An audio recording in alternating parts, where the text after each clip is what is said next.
ദൈവനാമത്തിന് മഹത്വം ഉണ്ടാവട്ടെ. എല്ലാ പ്രിയപ്പെട്ട സഹോദരി സഹോദരന്മാർക്കും ആത്മീയ അഭിവൃദ്ധിയും ആത്മീയ സന്തോഷവും ആത്മീയ ഐശ്വര്യവും നിറഞ്ഞ ഒരു പുതുവത്സരം 2024 ഞാൻ ആശംസിക്കുന്നു. കഴിഞ്ഞ വർഷങ്ങളിലെല്ലാം നമ്മെ കരുണയോടെ കാത്ത ദൈവത്തിന് നമ്മുടെ ഹൃദയാന്തർഭാഗത്ത് നിന്ന് നന്ദി കരയറ്റാം. അതോടൊപ്പം ആണ്ടുകൾ കഴിയും മുമ്പേ ഇതിൻ്റെ പ്രവൃത്തിയെ ജീവിപ്പിക്കണമേ, ആണ്ടുകൾ കഴിയും മുമ്പേ അതിനെ വെളിപ്പെടുത്തണമേ എന്ന് ഹബക്കുക്കിനോട് ചേർന്ന് നമുക്ക് പ്രാർത്ഥിക്കാം. മോശയോട് ചേർന്ന് ഞങ്ങൾ ജ്ഞാനമുള്ളൊരു ഹൃദയം പ്രാപിക്കത്തക്കവണ്ണം ഞങ്ങളുടെ നാളുകളെ എണ്ണുവാൻ ഞങ്ങളെ ഉപദേശിക്കണമേ എന്നും ഞങ്ങളുടെ കൈകളുടെ പ്രവൃത്തിയെ സാധ്യമാക്കി തരണമേ, അതേ ഞങ്ങളുടെ കൈകളുടെ പ്രവൃത്തിയെ സാധ്യമാക്കി തരണമേ എന്ന് നമുക്ക് പ്രാർത്ഥിക്കാം. അനാദിയായും ശാശ്വതമായും ദൈവമായിരിക്കുന്ന കർത്താവ് സംവത്സരത്തെ നന്മ കൊണ്ട് അലങ്കരിക്കുമല്ലോ. ഈ സന്ദേശം ശ്രവിക്കുന്ന എല്ലാ സഹോദരി സഹോദരന്മാരെയും ദൈവം ധാരാളമായിട്ട് അനുഗ്രഹിക്കുമാറാകട്ടെ എന്ന് ഞാൻ പ്രാർത്ഥിക്കുന്നു. ഈ വർഷത്തെ സന്ദേശം ഫിലിപ്പിയ ലേഖനം 3-ാം അധ്യായത്തിൽ നിന്നാണ് എടുത്തിരിക്കുന്നത്. 3-ാം അധ്യായത്തിൻ്റെ 7 മുതൽ 14 വരെയുള്ള വാക്യങ്ങൾ നമുക്കാദ്യം വായിച്ച് കേൾക്കാം. ആ ഭാഗത്തു നിന്നാണ് പുതുവത്സര ചിന്ത ദൈവത്തിൻ്റെ പരിശുദ്ധാത്മാവ് ഈ വർഷം നൽകിയിരിക്കുന്നത്. എങ്കിലും എനിക്ക് ലാഭമായിരുന്നതൊക്കെയും ഞാൻ ക്രിസ്തു നിമിത്തം ഛേദമെന്ന് എണ്ണിയിരിക്കുന്നു. അത്രയുമല്ല, എൻ്റെ കർത്താവായ ക്രിസ്തു യേശുവിനെക്കുറിച്ചുള്ള പരിജ്ഞാനത്തിൻ്റെ ശ്രേഷ്ഠത നിമിത്തം ഞാൻ ഇപ്പോഴും എല്ലാം ഛേദമെന്ന് എണ്ണുന്നു. ഞാൻ ക്രിസ്തുവിനെ നേടേണ്ടതിനും ന്യായപ്രമാണത്തിൽ നിന്നുള്ള എൻ്റെ സ്വന്തം നീതിയല്ല, ക്രിസ്തുവിങ്കലുള്ള വിശ്വാസം മൂലം ദൈവം വിശ്വസിക്കുന്നവർക്ക് നൽകുന്ന നീതി തന്നെ ലഭിച്ച് അവനിൽ ഇരിക്കേണ്ടതിനും അവൻ്റെ മരണത്തോട് അനുരൂപപ്പെട്ടിട്ട് അവനെയും അവൻ്റെ പുനരുത്ഥാനത്തിൻ്റെ ശക്തിയെയും അവൻ്റെ കഷ്ടാനുഭവങ്ങളുടെ കൂട്ടായ്മയെയും അനുഭവിച്ചറിയേണ്ടതിനും ഇങ്ങനെ വല്ല വിധേനയും മരിച്ചവരുടെ ഇടയിൽ നിന്നുള്ള പുനരുത്ഥാനം പ്രാപിക്കണമെന്നും വെച്ച് ഞാൻ അവൻ്റെ നിമിത്തം എല്ലാം ഉപേക്ഷിച്ച് ചവറ് എന്ന് എണ്ണുന്നു. ലഭിച്ചു കഴിഞ്ഞു എന്നോ തികഞ്ഞവനായി എന്നോ അല്ല, ഞാൻ ക്രിസ്തുയേശുവിനാൽ പിടിക്കപ്പെട്ടിരിക്കുന്നത് കൊണ്ട് എനിക്കും അത് പിടിക്കാമോ എന്ന് വെച്ച് പിന്തുടരുന്നതേയുള്ളൂ. സഹോദരന്മാരെ, ഞാൻ പിടിച്ചിരിക്കുന്നു എന്ന് നിരൂപിക്കുന്നില്ല. ഒന്ന് ഞാൻ ചെയ്യുന്നു, പിമ്പിലുള്ളത് മറന്നും മുമ്പിലുള്ളതിന് ആഞ്ഞും കൊണ്ട് ക്രിസ്തുയേശുവിൽ ദൈവത്തിൻ്റെ പരമവിളിയുടെ വിരുദിനായി ലാക്കിലേക്ക് ഓടുന്നു. ഈ വായിച്ചു കേട്ട വാക്യങ്ങൾ നിങ്ങൾ ശ്രദ്ധിച്ചല്ലോ. അതിൽ 14-ാം വാക്യത്തിൽ ഒന്ന് ഞാൻ ചെയ്യുന്നു, ഇംഗ്ലീഷിലാണെങ്കിൽ this one thing I do എന്നുള്ളതാണ് ഈ വർഷത്തെ സന്ദേശം. ഇംഗ്ലീഷ് ബൈബിളിൽ 13-ാം വാക്യത്തിലാണത് കിടക്കുന്നത്. മലയാളം ബൈബിളിൽ 14-ാം വാക്യത്തിലാണ് ഒന്ന് ഞാൻ ചെയ്യുന്നു. ഈ വാക്യത്തിൻ്റെ അടിസ്ഥാനത്തിൽ നമുക്ക് ഇത് പറഞ്ഞ അപ്പോസ്തലനായ പൗലോസിനെയും ഈ വാക്യത്തിൽ നിന്ന് നാം ഉൾക്കൊള്ളേണ്ട സന്ദേശത്തെയും പരിശോധിക്കാം. അപ്പോസ്തലനായ പൗലോസിനെ നോക്കാം എന്ന് പറഞ്ഞപ്പോൾ ചില ആളുകൾ പെട്ടെന്ന് ചിന്തിച്ച് കാണും, യേശുവിനെ അല്ലേ നോക്കേണ്ടത്, എന്തിനാണ് പൗലോസിനെ നോക്കുന്നത്? അതിനൊരു ന്യായമുണ്ട്. അപ്പോസ്തലനായ പൗലോസ് പല വട്ടം തൻ്റെ ലേഖനങ്ങളിലൊക്കെ പറയുന്നുണ്ട്, ഞാൻ ക്രിസ്തുവിൻ്റെ അനുകാരി ആയിരിക്കുന്നത് പോലെ നിങ്ങളും എൻ്റെ അനുകാരികൾ ആകുവീൻ. ഞാൻ 1-2 വാക്യങ്ങൾ വായിപ്പിച്ചോട്ടെ. 1 കൊരിന്ത്യ ലേഖനം 11-ാം അധ്യായത്തിൻ്റെ 1-ാം വാക്യം വായിക്കുമ്പോൾ നാം കാണുന്നത്, ഞാൻ ക്രിസ്തുവിൻ്റെ അനുകാരി ആയിരിക്കുന്നത് പോലെ നിങ്ങളും എൻ്റെ അനുകാരികൾ ആകുവീൻ എന്നാണ്. ഞാൻ ക്രിസ്തുവിൻ്റെ അനുകാരി ആയിരിക്കുന്നത് പോലെ നിങ്ങളും എൻ്റെ അനുകാരികളാകുവിൻ. നാം ചിന്തിച്ചുകൊണ്ടിരിക്കുന്നത് ഫിലിപ്പിയ ലേഖനം 3-ാം അധ്യായത്തിലാണല്ലോ. അവിടുത്തെ 17-ാം വാക്യം നോക്കിയാട്ടെ. നമ്മൾ 14 വരെ വായിച്ചുള്ളായിരുന്നു. 17-ാം വാക്യത്തിൽ സഹോദരന്മാരെ നിങ്ങളെല്ലാവരും എന്നെ അനുകരിപ്പീൻ. സഹോദരന്മാരെ, നിങ്ങളെല്ലാവരും എന്നെ അനുകരിപ്പീൻ. ഞങ്ങൾ നിങ്ങൾക്ക് കാണിച്ച മാതൃക പ്രകാരം നടക്കുന്നവരെയും കുറിക്കൊള്ളുവിൻ. അതോടൊപ്പം 1 തെസ്സലോനിക്ക ലേഖനം 1-ാം അധ്യായത്തിൻ്റെ 6-ാം വാക്യം വായിക്കുകയാണെങ്കിൽ തെസ്സലോനിക്കരെ കുറിച്ച് പറയുന്നത്, നിങ്ങൾ ഞങ്ങൾക്കും കർത്താവിനും അനുകാരികളായി തീർന്നു എന്നാണ്. കണ്ടോ, ഞങ്ങൾക്കും കർത്താവിനും. അപ്പോൾ അതുകൊണ്ട് നമുക്ക് പൗലോസിനെ പരിശോധിക്കുന്നതുകൊണ്ട് കുഴപ്പമില്ല. ബഹു കഷ്ടം സഹിക്കേണ്ടി വന്നിട്ടും നിങ്ങൾ പരിശുദ്ധാത്മാവിൻ്റെ സന്തോഷത്തോടെ വചനം കൈക്കൊണ്ടും ഞങ്ങൾക്കും കർത്താവിനും അനുകാരികളായി തീർന്നു. കണ്ടോ, ഞങ്ങൾക്കും കർത്താവിനും. കർത്താവിനെ അനുകരിക്കുന്നത് പോലെ കർത്താവിനെ യഥാർത്ഥമായിട്ട് അനുഗമിക്കുന്ന ആളുകളെയും നമുക്ക് അനുകരിക്കാം. അനുകരിക്കുക എന്നുള്ള വാക്കിൻ്റെ അർത്ഥവും ഗ്രഹിക്കണം. ഈ ഭാഗത്തെല്ലാം ഇംഗ്ലീഷ് ബൈബിളിൽ നിങ്ങൾ നോക്കിയാൽ ഫോളോവേഴ്സ് ഓഫ് മീ, എന്നെ അനുഗമിക്കുക എന്നാണ് പറഞ്ഞിരിക്കുന്നത്. എന്നെ അനുകരിക്കുക എന്ന് പറഞ്ഞാൽ വെറുതെ അനുകരിക്കാനല്ല, അനുഗമിക്കുക എന്നാണ് അർത്ഥം. അപ്പം പൗലോസ് യേശുവിനെ അനുഗമിച്ചതുപോലെ പൗലോസ് എങ്ങനെയാണ് യേശുവിനെ അനുഗമിച്ചത് അതേ തരത്തിൽ നമുക്കും അവനെ അനുഗമിക്കുന്നതിനായിട്ട് തീരുമാനിക്കാം. നമുക്ക് കുറിവാക്യത്തിലേക്ക് വരാം. ഒന്ന് ഞാൻ ചെയ്യുന്നു എന്നാണല്ലോ പറഞ്ഞത്. നമ്മൾ അപ്പോസ്തലനായ പൗലോസിൻ്റെ ജീവചരിത്രം, അദ്ദേഹത്തിൻ്റെ പ്രവർത്തന രീതികൾ, നേട്ടങ്ങൾ ഒക്കെ ഒന്ന് വിലയിരുത്തുകയാണെന്നുണ്ടെങ്കിൽ മിക്കവാറും നിങ്ങൾ എന്നോട് അല്ലെങ്കിൽ ഈ പറഞ്ഞ വാക്യത്തോട് പലരും വിയോജിക്കും. കാരണം അപ്പോസ്തലൻ ഒന്ന് മാത്രമേ ചെയ്തിരുന്നുള്ളൂ, അല്ല 1000 കാര്യങ്ങൾ ചെയ്തിട്ടുണ്ട്. ഞാൻ തന്നെ നിങ്ങളുടെ ശ്രദ്ധയിൽ കൊണ്ടുവരട്ടെ. He was a busy evangelist. വളരെ തിരക്കുള്ള ഒരു സുവിശേഷകനായിരുന്നു അപ്പോസ്തലനായ പൗലോസ്. അപ്പോസ്തല പ്രവൃത്തി 9-ാം അധ്യായത്തിലാണ് അദ്ദേഹം മാനസാന്തരപ്പെടുന്നത്. 9-ാം അധ്യായത്തിൻ്റെ 19-ാം വാക്യത്തിൽ നാം വായിക്കുന്നത്, മാനസാന്തരം കഴിഞ്ഞ ഉടനെ അവൻ ദമസ്കോസിലുള്ള ശിഷ്യന്മാരെ കൂട്ടി കുറേ നാൾ അവിടെ പാർത്തു. യേശു തന്നെ ദൈവപുത്രൻ എന്ന് പള്ളികളിൽ പ്രസംഗിച്ചു. പിന്നീട് 13-ാം അധ്യായത്തിലേക്ക് വരുമ്പോൾ 13-ാം അധ്യായത്തിൽ തന്നെ സുവിശേഷ വേലയ്ക്കായിട്ട് അവിടെ നടന്ന ആരാധനാ യോഗത്തിൽ വെച്ച് നിയോഗിച്ച് അയച്ചതിന് ശേഷം എത്രയോ സ്ഥലങ്ങളിൽ 3 മിഷണറി യാത്രകൾ നടത്തുന്നുണ്ട്. സലാമീസിൽ ചെന്ന് യഹൂദന്മാരുടെ പള്ളിയിൽ ദൈവവചനം അറിയിച്ചു. അന്ത്യോക്യയിൽ പ്രസംഗിച്ചു. പിന്നെ പട്ടണം മുഴുവൻ പല സന്ദർഭങ്ങളിൽ അവനെ കേൾക്കാനായിട്ട് വന്നു. ഇക്കോന്യയിൽ, ലുസ്ത്രയിൽ, യൂറോപ്പിൽ ആണെങ്കിൽ ഫിലിപ്പിയയിൽ, തെസലോനിക്കയിൽ, കൊരിന്തിൽ, അറിയാമല്ലോ അദ്ദേഹത്തിൻ്റെ മിഷണറി യാത്ര നിങ്ങൾക്ക് ഓർമ്മയുണ്ടെങ്കിൽ. നിരന്തരം സുവിശേഷത്തിന് വേണ്ടി ഓടി നടന്ന ആളാണ്. തെരുക്കളിൽ, ചന്തസ്ഥലത്ത്, പള്ളികളിൽ ഒക്കെ അദ്ദേഹം പ്രസംഗിച്ചു. തുറന്നോസിൻ്റെ പാഠശാല വാടകയ്ക്കെടുത്ത് അപ്പോസ്തല 19 അധ്യായത്തിലുണ്ടല്ലോ, അവിടെ 2 സംവത്സരം താമസിച്ച് സുവിശേഷം അറിയിച്ചു. അപ്പോസ്തല പ്രവൃത്തി അവസാനിക്കുന്നത് താൻ കൂലിക്കെടുത്ത വാടക വീട്ടിൽ താമസിച്ചുകൊണ്ട് സുവിശേഷം അറിയിച്ചതിനെക്കുറിച്ചാണ്. സോ അദ്ദേഹം ഒരു സുവിശേഷകനായിരുന്നു. അതോടൊപ്പം തന്നെ he was A church planter. കാരണം സുവിശേഷം പറഞ്ഞാൽ തീർച്ചയായിട്ടും നമ്മൾ എന്ത് ചെയ്യേണ്ടതായിട്ട് വരും? സഭകൾ സ്ഥാപിക്കേണ്ടതായിട്ട് വരും. അദ്ദേഹം ധാരാളം സഭകൾ സ്ഥാപിച്ചിട്ടുണ്ട്.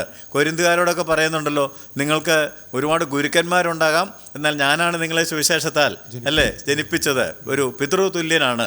അങ്ങനെ ഒരുപാട് സഭകൾക്ക് ജന്മം നൽകുവാൻ തക്കവണ്ണം കർത്താവ് കരങ്ങളിലെടുത്ത ഒരു ഉപകരണമാണ് അപ്പോസ്തലനായ പൗലോസ്. അപ്പോൾ സുവിശേഷം പറഞ്ഞ സ്ഥലങ്ങളിലെല്ലാം സഭകൾ സ്ഥാപിച്ചു.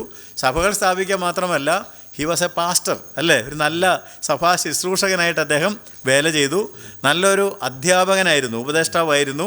ശരിയായിട്ടുള്ള ഉപദേശം അദ്ദേഹം പഠിപ്പിച്ചു. പ്രത്യേകിച്ച് അപ്പോസ്തല പ്രവൃത്തി 15-ാം അധ്യായം നമ്മൾ വായിക്കുമ്പോൾ യെരുശലേം കൗൺസിൽ വിളിച്ച് ചേർത്ത് ദുരുപദേശങ്ങളുടെ ആരംഭം മുളയിലെ നുള്ളുന്നതിനായിട്ട് പ്രത്യേകം ശ്രദ്ധിച്ച ആളാണ്. ക്രിസ്തീയ വിശ്വാസം യഹൂദ മതത്തിൻ്റെ ഒരു മതഭേദമല്ല എന്ന് സ്ഥാപിച്ചത് അപ്പോസ്തലനാണ്. ഓർക്കുന്നുണ്ടല്ലോ ഇതൊക്കെ. അദ്ദേഹം ഇത് മാത്രമല്ല, ഹി വാസ് എ മെൻറ്റർ, ഒരു നല്ല മാർഗദർശിയായിരുന്നു. വഴിതെറ്റിക്കാത്ത ഒരു ഉപദേശകൻ, ഒരു നല്ല വഴികാട്ടിയായിരുന്നു അദ്ദേഹം. തിമത്തിയോസ്, തീത്തോസ്, ഫിലമോൻ, എത്രയോ പേരുടെ പേര് നമുക്ക് ഓർക്കാൻ കാണും. അവരെയൊക്കെ വാർത്തെടുക്കുന്നതിൽ അവർക്കെല്ലാം ആവശ്യമായ മെൻറ്ററിങ് ശുശ്രൂഷ നൽകിയത് അപ്പോസ്തലനായ പൗലോസാണ്. He was a friend maker. അനേകം സ്നേഹിതന്മാരെ, സുവിശേഷം അറിയിക്കുന്ന കൂട്ടത്തിൽ സ്നേഹിതന്മാരെ ഉണ്ടാക്കിയിട്ട് അവർ വഴിയാണ് സുവിശേഷം അദ്ദേഹം അറിയിച്ചിരുന്നത്. ഈ ലേഖനങ്ങൾ വായിക്കുകയാണെങ്കിൽ 100 കണക്കിന് ആളുകളുടെ പേരുകൾ അതിനകത്ത് എഴുതിയിട്ടിട്ടുണ്ട്. അവരെ ഓർക്കുന്നു, വന്ദനം ചെയ്യുന്നു, അവർക്ക് വേണ്ടി പ്രാർത്ഥിക്കുന്നു, അവർ ചെയ്ത കാര്യങ്ങൾ പറയുന്നു. അപ്പം അദ്ദേഹം ഒരു കാര്യമല്ല ചെയ്തതെന്ന് ഇതിന്നെല്ലാം മനസ്സിലാകുന്നില്ലേ? ഞാൻ പറഞ്ഞത് സുവിശേഷകനായിരുന്നു, സഭാസ്ഥാപകനായിരുന്നു, അദ്ദേഹം സഭാ ശുശ്രൂഷകനായിരുന്നു, അധ്യാപകനായിരുന്നു, അദ്ദേഹം ഒരു വഴിതെറ്റിക്കാത്ത ഉപദേശകനും വഴികാട്ടിയുമായിരുന്നു, അദ്ദേഹം ഒരു ഫ്രണ്ട് മേക്കറായിരുന്നു. വീണ്ടും അദ്ദേഹം ഒരു എഴുത്തുകാരനായിരുന്നു. ലേഖനങ്ങൾ, എത്രയോ ലേഖനങ്ങൾ, വേദപുസ്തകത്തിൽ ഏറ്റവും കൂടുതൽ ലേഖനങ്ങൾ അല്ലെങ്കിൽ പുസ്തകങ്ങൾ 14 പുസ്തകങ്ങൾ എഴുതിയിരിക്കുന്നത്. 9 ലേഖനങ്ങൾ 7 സഭകൾക്ക്, 4 ലേഖനങ്ങൾ മൂപ്പന്മാർക്ക്. എബ്രായ ലേഖനം അല്പം വിവാദമുണ്ടെങ്കിൽ അതും അദ്ദേഹത്തിൻ്റെ 14 പുസ്തകങ്ങൾ ഈ വേദപുസ്തകത്തിൽ എഴുതിയ അപ്പോസ്തലനായ പൗലോസ് ഒരു എഴുത്തുകാരനായിരുന്നു. അദ്ദേഹം വീണ്ടും ഒരു പ്രശ്നപരിഹാരകനായിരുന്നു. നോട്ട് എ പ്രോബ്ലം ക്രിയേറ്റർ, പ്രശ്നം സൃഷ്ടിക്കുന്നവനല്ല. ഇന്ന് അനേക ആളുകൾ സഭയിൽ പ്രശ്നങ്ങൾ സൃഷ്ടിക്കുന്നവരായിട്ടിരിക്കുമ്പോൾ അദ്ദേഹം പ്രശ്നങ്ങൾ പരിഹരിക്കുന്നവനായിരുന്നു. പ്രത്യേകിച്ച് കൊരിന്ത് സഭ നോക്കുക, പല സഭകളിലും ഉണ്ടായ പ്രശ്നങ്ങൾ പരിഹരിച്ചിട്ടുണ്ട്. കൊരിന്തിലുണ്ടായ വിഭാഗീയത ഒക്കെ പരിഹരിക്കാൻ മുൻകൈ എടുത്ത ആളാണ്. വീണ്ടും ഒരു സോഷ്യൽ വർക്കർ എന്ന് വേണമെങ്കിൽ പറയാം. പല സന്ദർഭങ്ങളിലും ബുദ്ധിമുട്ടിലിരിക്കുന്നവർക്ക് വേണ്ടി ധനശേഖരണം നടത്തിയിട്ട് വിശുദ്ധന്മാരുടെ കുറവുകൾ തീർക്കുന്നതിന്, ഭൗതിക കുറവുകൾ തീർക്കുന്നതിനായിട്ട് ധനശേഖരം നടത്തുകയും അങ്ങനെ കൊടുക്കണം എന്ന് പഠിപ്പിക്കുകയും ചെയ്ത ആളാണ്. ഒരു സെക്കൻഡ് ലൈൻ ഓഫ് ലീഡേഴ്സിനെ ഡെവലപ്പ് ചെയ്തുകൊണ്ട് വന്ന ആളാണ്. തൻ്റെ ശേഷം പിന്നീടൊരു നിരക്കാർ നേതൃനിരയിലേക്ക് വരണം, തിമോത്തിയോസിനൊക്കെ എഴുതുമ്പോൾ പറയുന്നുണ്ട്, നീ പല സാക്ഷികളുടെ മുമ്പാകെ എന്നോട് കേട്ടതെല്ലാം മറ്റുള്ളവരെ ഉപദേശിപ്പാൻ സമർത്ഥരായ വിശ്വസ്ത മനുഷ്യരെ ഫലമേൽപ്പിക്കുക. ഇനിയും ഇന്ന് നടക്കുന്ന ശുശ്രൂഷകളുള്ള ബന്ധത്തിൽ നമ്മൾ പറയുകയാണെങ്കിൽ അത്ഭുത പ്രവർത്തകനായിരുന്നു, പ്രാർത്ഥനാ മനുഷ്യനായിരുന്നു, പ്രസംഗകനായിരുന്നു, അപ്പോസ്തോലനായിരുന്നു, എങ്ങനെ എന്തെല്ലാം കാര്യങ്ങൾ. പക്ഷേ ഇപ്പം ഞാൻ പറഞ്ഞതെല്ലാം നിങ്ങളുടെ മനസ്സിലേക്ക് വന്നോ? പൗലോസ് ആരായിരുന്നു? സുവിശേഷകൻ, സഭാസ്ഥാപകൻ, സഭാ ശുശ്രൂഷകൻ, അധ്യാപകൻ, എഴുത്തുകാരൻ, വഴിതെറ്റിക്കാത്ത മാർഗദർശി, സ്നേഹിതന്മാരെ ഉണ്ടാക്കുന്നവൻ, പ്രശ്നങ്ങൾ പരിഹരിക്കുന്നവൻ, സാമൂഹ്യ പ്രവർത്തകം അല്ലെങ്കിൽ ദരിദ്രന്മാരെ കൈപിടിച്ച് ഉയർത്തുന്നവൻ, ഒരു രണ്ടാം നിര നേതാക്കന്മാരെ വാർത്തെടുക്കുന്നവൻ, അത്ഭുത പ്രവർത്തകൻ, പ്രാർത്ഥനാ വീരൻ, പ്രഭാഷകൻ, അപ്പോസ്തോലൻ, ഇങ്ങനെയൊക്കെ. പക്ഷേ എന്നിട്ട് ഈ മനുഷ്യനാണ് പറയുന്നത്, ഒന്ന് ഞാൻ ചെയ്യുന്നു. അപ്പോൾ ഇത്രയും കാര്യങ്ങൾ ചെയ്ത ആൾ ഒന്ന് ഞാൻ ചെയ്യുന്നു എന്ന് പറയുമ്പോൾ നാം പ്രത്യേകം ശ്രദ്ധിക്കണം. എനിക്ക് അപ്പോസ്തലനായ പൗലോസിൻ്റെ ആ സുവിശേഷ പ്രവർത്തനത്തെയും ദൗത്യത്തെയും കുറിച്ച് 1-2 വാക്യങ്ങൾ കൂടി വായിപ്പിക്കാനുണ്ട്. എന്തുമാത്രം വ്യാപ്തിയിൽ അദ്ദേഹം പ്രവർത്തിച്ചു എന്നുള്ളത് അറിയാനായിട്ട്. റോമാലേഖനം 15-ാം അധ്യായത്തിൻ്റെ 19-ാം വാക്യം വായിക്കുകയാണെങ്കിൽ, അങ്ങനെ ഞാൻ യെരുശലേം മുതൽ ഇല്ലുരിയ ദേശത്തോളം ചുറ്റി സഞ്ചരിച്ച് ക്രിസ്തുവിൻ്റെ സുവിശേഷ ഘോഷണം പൂരിപ്പിക്കുന്നു എന്ന് നാം വായിക്കുന്നുണ്ട്. അങ്ങനെ ഞാൻ യെരുശലേം മുതൽ ഇല്ലൂര്യ ദേശത്തോളം ചുറ്റി സഞ്ചരിച്ചു, ക്രിസ്തുവിന്റെ സുവിശേഷ ഘോഷണം പൂരിപ്പിച്ചിരിക്കുന്നു. തൻ്റെ വാക്കാണ്. ഇനി ആ അധ്യായത്തിൻ്റെ 23-ാം വാക്യം വായിക്കുകയാണെങ്കിൽ, എനിക്ക് ഈ ദിക്കുകളിൽ ഇനി സ്ഥലമില്ല എന്ന് അദ്ദേഹം പറയുന്നുണ്ട്. ഇപ്പോഴോ എനിക്ക് ഈ ദിക്കുകളിൽ ഇനി സ്ഥലമില്ലായകയാലും. കണ്ടോ, എനിക്ക് ഈ ദിക്കുകളിൽ സ്ഥലമില്ല.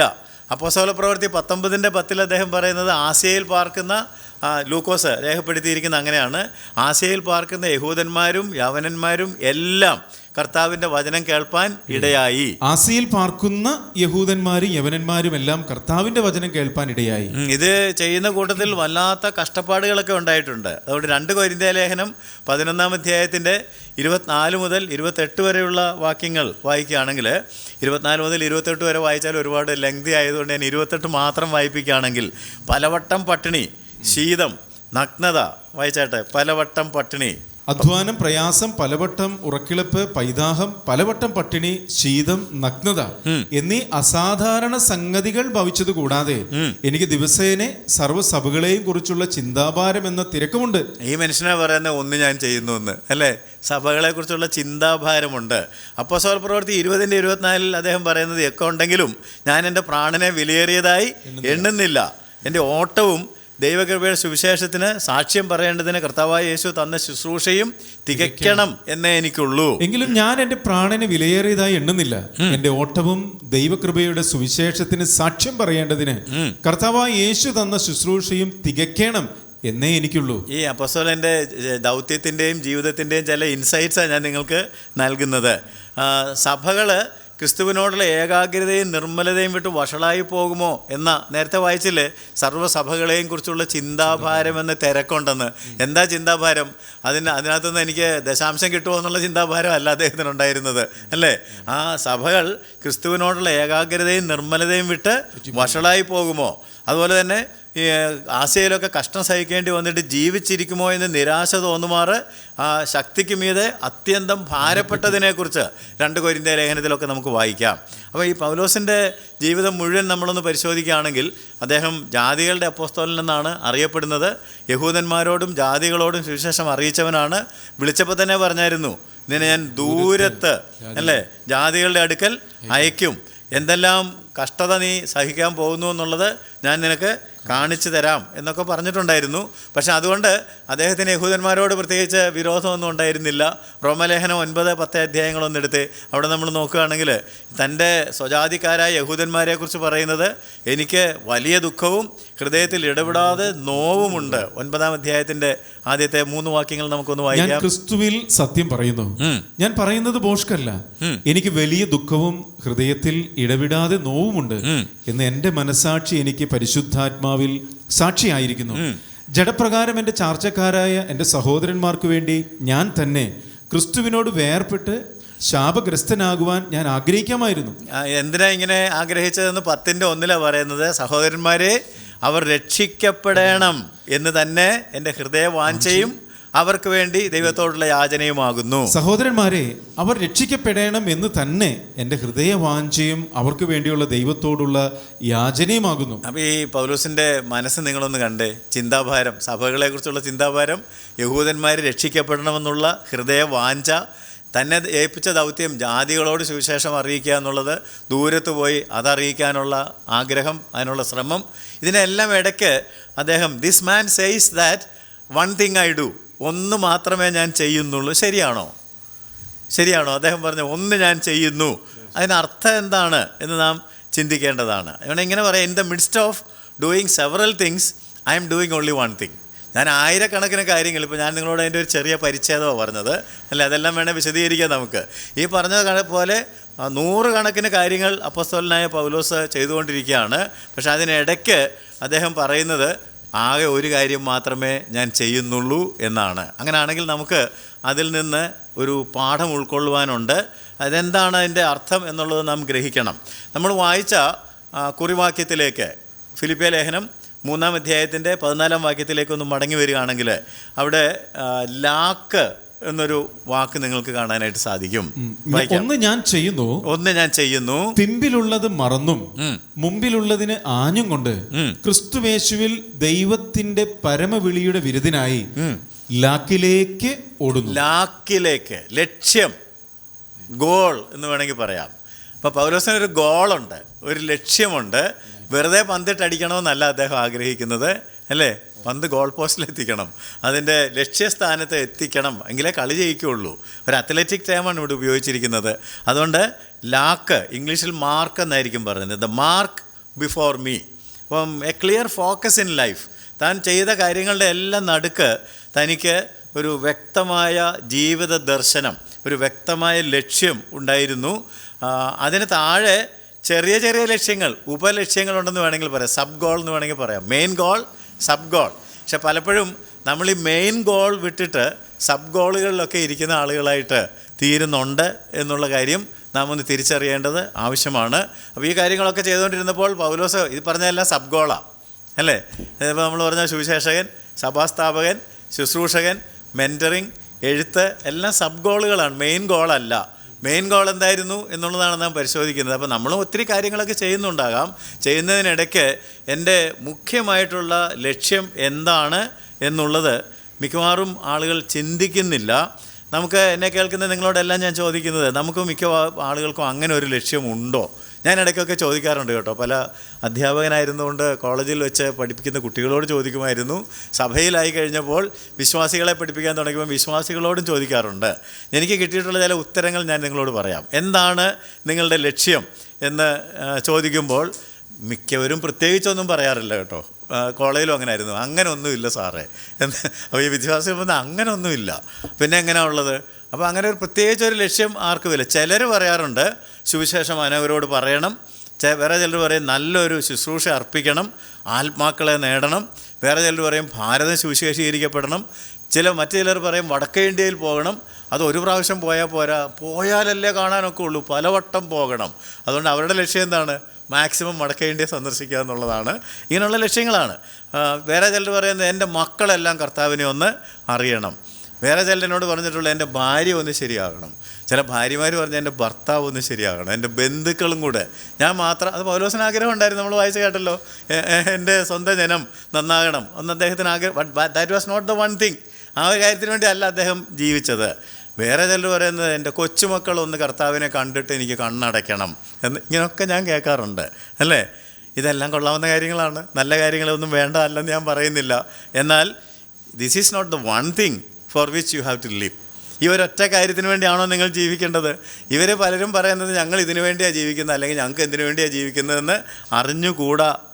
അങ്ങനെയാണെങ്കിൽ ഞാൻ പറയും, നിങ്ങൾക്ക് അയ്യോ കഷ്ടം.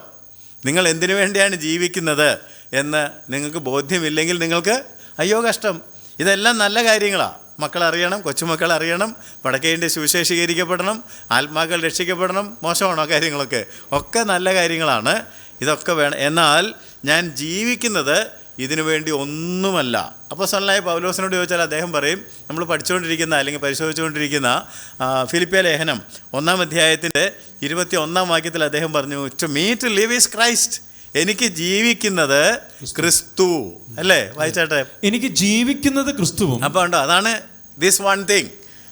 ഒന്ന് ഞാൻ ചെയ്യുന്നു എന്ന് പറഞ്ഞാൽ എന്താ അതിൻ്റെ അർത്ഥം? എനിക്ക് ജീവിക്കുക എന്ന് പറഞ്ഞാൽ ക്രിസ്തുവിനെ പോലെ ആകണം, ക്രിസ്തുവിനെ നേടണം, അവന് വേണ്ടി ജീവിക്കണം, അവൻ പറയുന്നത് ചെയ്യണം. എനിക്ക് ജീവിക്കുന്നത് ക്രിസ്തു. മരിക്കുന്നത് ലാഭം. മരിക്കാൻ ചാൻസ് കിട്ടിയാൽ ലാഭം, കാരണം ഞാൻ അപ്പോഴും ആരുടെ അടുത്തേക്കാണ് പോകുന്നത്? ക്രിസ്തു. 1-ാം അധ്യായം നിങ്ങൾ പരിശോധിക്കുകയാണെങ്കിൽ 1:20 നമ്മൾ 21 വായിച്ചത്. 20-ാം വാക്യത്തിൽ പറയുന്നത് ക്രിസ്തു മഹിമപ്പെടണം, ആ ഒരൊറ്റ ലക്ഷ്യമേ അദ്ദേഹത്തിനുള്ളൂ. വായിച്ചാട്ടെ 20-ാം വാക്യം. അങ്ങനെ ഞാൻ ഒന്നിലും ലജ്ജിച്ചു പോകാതെ പൂർണ്ണ ധൈര്യം പൂണ്ട് ക്രിസ്തു എൻ്റെ ശരീരത്തിങ്കൽ ജീവനാലാകട്ടെ മരണത്താലാകട്ടെ എപ്പോഴും എന്ന പോലെ ഇപ്പോഴും മഹിമപ്പെടുകയുള്ളൂ എന്ന് പ്രതീക്ഷിക്കുകയും പ്രത്യാശിക്കുകയും ചെയ്യുന്നു. അതിന്റെ അർത്ഥം മനസ്സിലാവുന്നുണ്ടോ? ജീവിച്ചിരുന്നാലും മരിച്ചാലും ക്രിസ്തു, അത്രേ ഉള്ളൂ. 23-ാം വാക്യത്തിൽ പറയുകയാണ്, എനിക്ക് ക്രിസ്തുവിനോട് കൂടെ ഇരിക്കാൻ അതിയായ കാംക്ഷയുണ്ട്, അത് അത്യുത്തമമല്ലോ.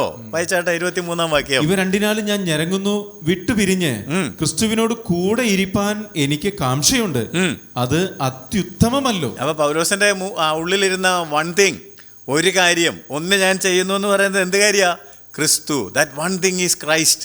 അത് കുറച്ചുകൂടെ നമുക്ക് പരിശോധിക്കാം. അതുകൊണ്ട് ഈ ലേഖനം വായിച്ചാൽ വിത്ത് ക്രൈസ്റ്റ്, ലൈക്ക് ക്രൈസ്റ്റ്, അല്ലേ? ക്രിസ്തുവിനെ പോലെ എനിക്കാകണം, അവനോട് അനുരൂപപ്പെടണം. ഈ ഒരു ആവൽ, ഈ ഒരു ആഗ്രഹം അദ്ദേഹത്തിൻ്റെ ഹൃദയത്തിലുണ്ട്. എന്തുകൊണ്ടായിരിക്കും ഒരു പക്ഷേ അങ്ങനെ ഒരു ആഗ്രഹം വന്നതെന്ന് ചോദിച്ചാൽ, അദ്ദേഹം ഈ എഫേസ്യ ലേഖനത്തിൽ എഫെസോസുകാരോട് പറഞ്ഞൊരു കാര്യമുണ്ട്. എഫേസ്യ ലേഖനം 1:18 വിളിയാലുള്ള ആശ. When Christ called us, there is a hope in it.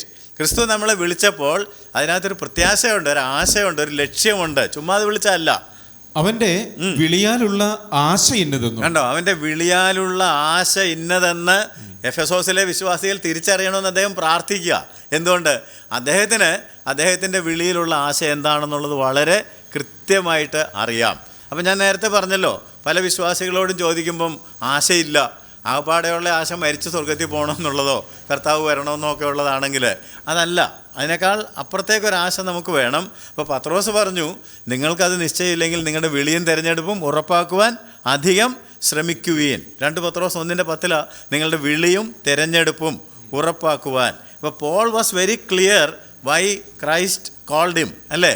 അതറിയുമ്പോഴാണ് എന്ത് പറയുന്നത്? I press toward. നമുക്ക് ഫിലിപ്പി ലേഖനം 3:14 വായിക്കാം. ക്രിസ്തുയേശുവിൽ ദൈവത്തിൻ്റെ പരമവിളിയുടെ വിരുദിനായി ലാക്കിലേക്ക് ഓടുന്ന ഒരു വിളിയിലൊരാശ.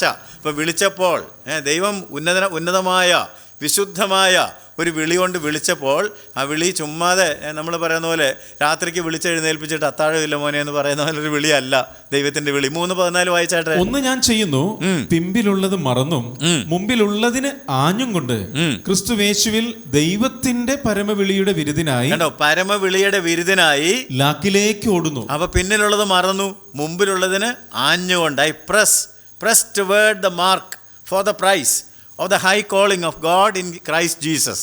കർത്താവ് യേശുക്രിസ്തു എന്നെ വിളിച്ചെങ്കിൽ ആ വിളിച്ചതിനകത്ത് ഒരു പ്രത്യാശയുണ്ട്, ഒരു ലക്ഷ്യത്തിലേക്കാണ് അവൻ എന്നെ വിളിക്കുന്നത്. ആ ലക്ഷ്യത്തിൽ എനിക്ക് എത്തിച്ചേരണം എന്നുള്ള ആഗ്രഹം അദ്ദേഹത്തിൻ്റെ ഉള്ളിൽ വന്നപ്പോൾ ഐ പ്രസ് ഓൺ എന്ന് പറഞ്ഞാൽ ഞാൻ ആഞ്ഞ് ലാക്കിലേക്ക് സർവ്വശക്തിയും സമാഹരിച്ച് മുന്നോട്ട് പോകുന്നു എന്നാണ് അതിൻ്റെ അർത്ഥം. ഞാൻ ഈ വാക്യം പരിശോധിച്ചപ്പോൾ ബേസൈഡ് ട്രാൻസ്ലേഷൻ എന്ന് പറയുന്നൊരു ബൈബിൾ ട്രാൻസ്ലേഷൻ ഉണ്ട്, ബേസൈഡ്. അതിങ്ങനെയാണ് അതിനകത്തെക്കുറിച്ച് പറയുന്നത്. I put all I have got into this matter of striving to become what Jesus Christ willed that I should become. മലയാളത്തിൽ പറയുകയാണെങ്കിൽ ഞാൻ എന്താകണം എന്ന് യേശുക്രിസ്തു എന്നെക്കുറിച്ച് ആഗ്രഹിച്ചോ അതാകാനായി ഞാൻ എനിക്കുള്ളതെല്ലാം അർപ്പിക്കുന്നു. മനസ്സിലായോ? എന്നെ കർത്താവ് വിളിച്ചപ്പോൾ ഞാൻ എന്തോ ആകണം എന്ന് യേശുക്രിസ്തുവിന് എന്നെക്കുറിച്ചൊരാഗ്രഹം ഉണ്ടായിരുന്നു. I put all I have got into this matter of striving to become what Jesus Christ willed that I should become. എന്നെ യേശു വിളിച്ചപ്പോൾ ഞാൻ എന്തോ ആകണം എന്ന് യേശുവിനൊരു പ്രതീക്ഷയുണ്ടായിരുന്നു. ആ പ്രതീക്ഷ മനസ്സിലാക്കിയപ്പോൾ അതാകാനായിട്ട് ഞാൻ എല്ലാം അർപ്പിച്ചെന്ന് എന്നെ തന്നെ അർപ്പിച്ചു. എനിക്ക് ഉപേക്ഷിക്കേണ്ടതെല്ലാം ഉപേക്ഷിക്കേണ്ടതായിട്ട് വന്നു. നേടേണ്ടതൊക്കെ നേടാനായിട്ട് ആഗ്രഹമുണ്ടായി, ശ്രമിച്ചു, അധ്വാനിച്ചു, ആഞ്ഞു പാഞ്ഞു എന്നൊക്കെ വേണേൽ പറയാം. ആഞ്ഞു പാഞ്ഞ് മുന്നോട്ട് പോവുകയാണ്. കാരണം എന്നെ കർത്താവ് വിളിച്ചു, എനിക്കതാകണം.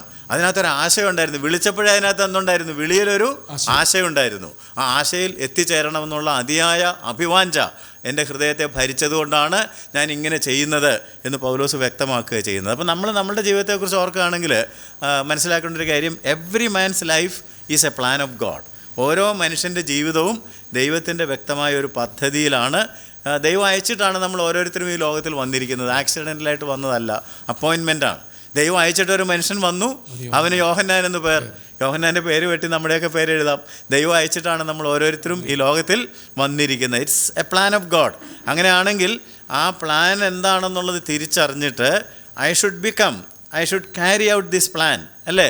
ആ പദ്ധതി എന്താണെന്ന് മനസ്സിലാക്കി ആ പദ്ധതി നിറവേറുന്നില്ലെങ്കിൽ ഞാൻ എൻ്റെ ദൗത്യത്തിൽ പരാജയപ്പെടുന്നവനാകും. അതുകൊണ്ട് ഞാൻ നിങ്ങളെ ഓർമ്മപ്പെടുത്തട്ടെ, പല കൊല്ലങ്ങളായിട്ട് വിശ്വാസത്തിലൊക്കെ നിങ്ങൾ നിന്നിട്ട് പഴയ കാലത്ത് ഒരുപാട് ജയപരാജയങ്ങളൊക്കെ ഉണ്ടായി കാണും.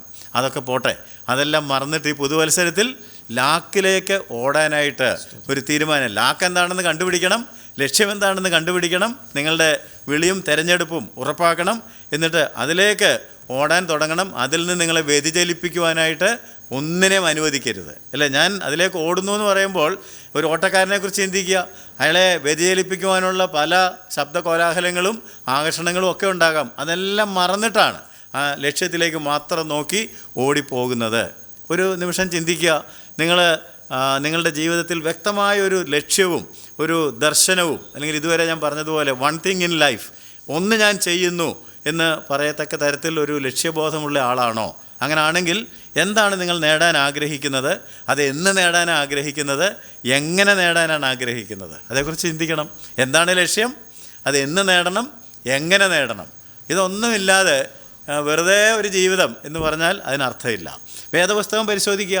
വേദപുസ്തകത്തിനകത്ത് 2930 ജീവചരിത്രങ്ങളുണ്ട്. വേദപുസ്തകം നിങ്ങൾ പരിശോധിച്ചാൽ അത് റൗണ്ട് ചെയ്ത് പറയുകയാണെങ്കിൽ 3000 എന്ന് പറഞ്ഞോളൂ.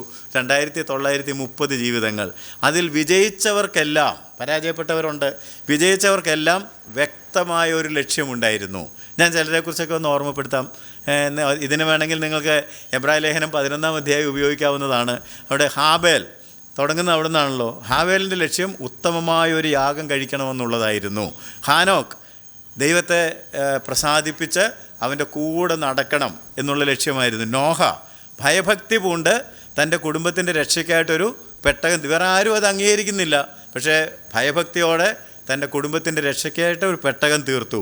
അബ്രഹാം എങ്ങോട്ട് പോകുന്നു എന്നറിയാതെ വിളിക്കപ്പെട്ടാറെ വിശ്വാസത്തിൽ ഇറങ്ങി പുറപ്പെട്ടു. ഇസഹാക്ക്, യാക്കോബ് അടിസ്ഥാനങ്ങളുള്ള നഗരത്തിനായി കാത്തിരുന്നു, കൂടാരങ്ങളിൽ പാർത്തു. സാറ പുത്രോത്പാദനത്തിനുള്ള ശക്തി പ്രാപിച്ചു. ജോസഫ് ഒരു രാജ്യത്ത് ഭരണകർത്താവായിരുന്നെങ്കിലും അവിടെ അല്ല തൻ്റെ അസ്തിത്വം, ഒരു പുറപ്പാടുണ്ട് എന്ന ലക്ഷ്യം അദ്ദേഹത്തിനുണ്ടായിരുന്നു. മോശ ദൈവജനത്തോടുകൂടെ കഷ്ടം അനുഭവിച്ചു. ഇങ്ങനെ എനിക്ക് നിങ്ങളോട് യോശുവയെക്കുറിച്ച്, ഗിദെയോനെക്കുറിച്ച്, ബാരാക്കിനെക്കുറിച്ച്, ശിംശോനെക്കുറിച്ച്, ഇഫ്താഹിനെക്കുറിച്ച്, ദാവീദിനെക്കുറിച്ച്, ശാമുവേലിനെക്കുറിച്ച്, രൂത്തിനെക്കുറിച്ച്, എസ്തേറിനെക്കുറിച്ച്, നെഹമ്യാവിനെക്കുറിച്ച്, എസ്രയെക്കുറിച്ച്, യേശു ക്രിസ്തുവിനെക്കുറിച്ച്, പൗലോസിനെക്കുറിച്ചൊക്കെ പറയാനായിട്ട് സാധിക്കും. All great men, all victorious men had their goals, അല്ലേ? ഈ ജീവിതത്തിൽ വിജയം വരിച്ചവർക്കൊക്കെ അവരുടെ വ്യക്തമായ ലക്ഷ്യമുണ്ടായിരുന്നു. ആ ലക്ഷ്യം നേടുന്നതിന് അവരെ സഹായിക്കുന്ന സബ് ഗോളുകളും ഉണ്ടായിരുന്നു. ഗോളും സബ് ഗോളുകളും, പ്രധാനപ്പെട്ട ലക്ഷ്യം, അതിൻ്റെ പിന്നാലെ വരുന്ന ഗോളുകളും. അപ്പോൾ അങ്ങനെയാണെങ്കിൽ ഈ നമ്മൾ എന്തുകൊണ്ടാണ് ലക്ഷ്യത്തിൽ എത്താത്തതെന്നുള്ളതിനെക്കുറിച്ചൊന്നും ചിന്തിക്കുക. ലക്ഷ്യമില്ല, ഉള്ളവർ തന്നെ അവിടെ എത്തുന്നില്ല, അവിടുന്ന് വ്യതിചലിച്ചു പോകുന്നു. അതിൻ്റെ കാരണം എന്താണെന്ന് ചോദിച്ചാൽ ഈ പിശാച് ഭയങ്കര തന്ത്രശാലിയാണ്. നിങ്ങൾ വേദപുസ്തകത്തിൽ ദൈവത്തിൻ്റെ പ്ലാനുകളെ തകിടം മറിക്കുന്ന പിശാചിൻ്റെ പരിപാടികളെക്കുറിച്ച് പരിശോധിക്കുമ്പോൾ പിശാച് പാപം വ്യാപിപ്പിച്ചിട്ടാണ് അനേകരെ വഴിതെറ്റിക്കുന്നത്. ഈ പാപത്തിന് 10-20 വാക്കുകൾ വേദപുസ്തകത്തിലുണ്ട്. അതിൽ ഒരു വാക്ക് മാത്രം ഞാൻ നിങ്ങളെ ഓർമ്മപ്പെടുത്തുകയാണെങ്കിൽ, പഴയ നിയമത്തിൽ ഹമാർത്ത എന്ന് പറഞ്ഞാൽ എബ്രായ ഭാഷയിൽ ലക്ഷ്യം തെറ്റിക്കുക, മിസ്സിങ് ദ മാർക്ക്. പാപത്തിൻ്റെ ഒരു പ്രധാനപ്പെട്ട നിർവചനമാണത്. എന്താണ് മിസ്സിങ് ദ മാർക്ക്? ലക്ഷ്യം തെറ്റിക്കുക. പിശാചിൻ്റെ പണിയാണ് ആളുകളെ എന്ത് ചെയ്യുന്നു? സെഡ്യൂസിങ് സ്പിരിറ്റ്, വഴി തെറ്റിക്കുന്ന ആത്മാവ്, ലക്ഷ്യം തെറ്റിക്കുന്ന ആത്മാവ്. നമ്മൾ കർത്താവിൻ്റെ വിളിയൊക്കെ കേട്ട് കർത്താവിനെ പോലെ ആകാൻ വൺ തിങ് എന്നൊക്കെ പറഞ്ഞ് ഇറങ്ങിയതാണ്. പക്ഷേ നമ്മളെ വഴി തെറ്റിച്ച്, ലക്ഷ്യം തെറ്റിച്ച് വേറെ വഴിക്ക് കൊണ്ടുപോയി ചതിക്കുന്ന ഒരു പിശാചുണ്ടെന്നുള്ളതിനെക്കുറിച്ച് നമുക്ക് അവബോധം വേണം. അതുകൊണ്ടാണ് യാക്കോബ് അപ്പോസ്തലൻ പറഞ്ഞത്, ഇരുമനസ്സുള്ള മനുഷ്യൻ തൻ്റെ വഴികളിലൊക്കെ അസ്ഥിരനാകുന്നു. യാക്കോബിൻ്റെ ലേഖനം 1-ാം അധ്യായത്തിൻ്റെ 8-ാം വാക്യത്തിലാണ് നാം അത് വായിക്കുന്നത്. ഇരുമനസ്സുള്ള മനുഷ്യൻ തൻ്റെ വഴികളിലൊക്കെ അസ്ഥിരൻ. അപ്പോൾ ഒരു ഫോക്കസ് ഇല്ല അവൻ്റെ മനസ്സിൽ. അതുകൊണ്ടാണ് ഇരുമനസ്സുള്ള മനുഷ്യൻ തൻ്റെ വഴികളിലൊക്കെയും അസ്ഥിരനാകുന്നു. അല്പം മുകളിലോട്ട് കയറി 6-ാം വാക്യം വായിക്കുകയാണെങ്കിൽ, സംശയിക്കുന്നവൻ, എന്നുവെച്ചാൽ ലക്ഷ്യത്തെക്കുറിച്ച് സംശയം വരും ഇടയ്ക്ക്.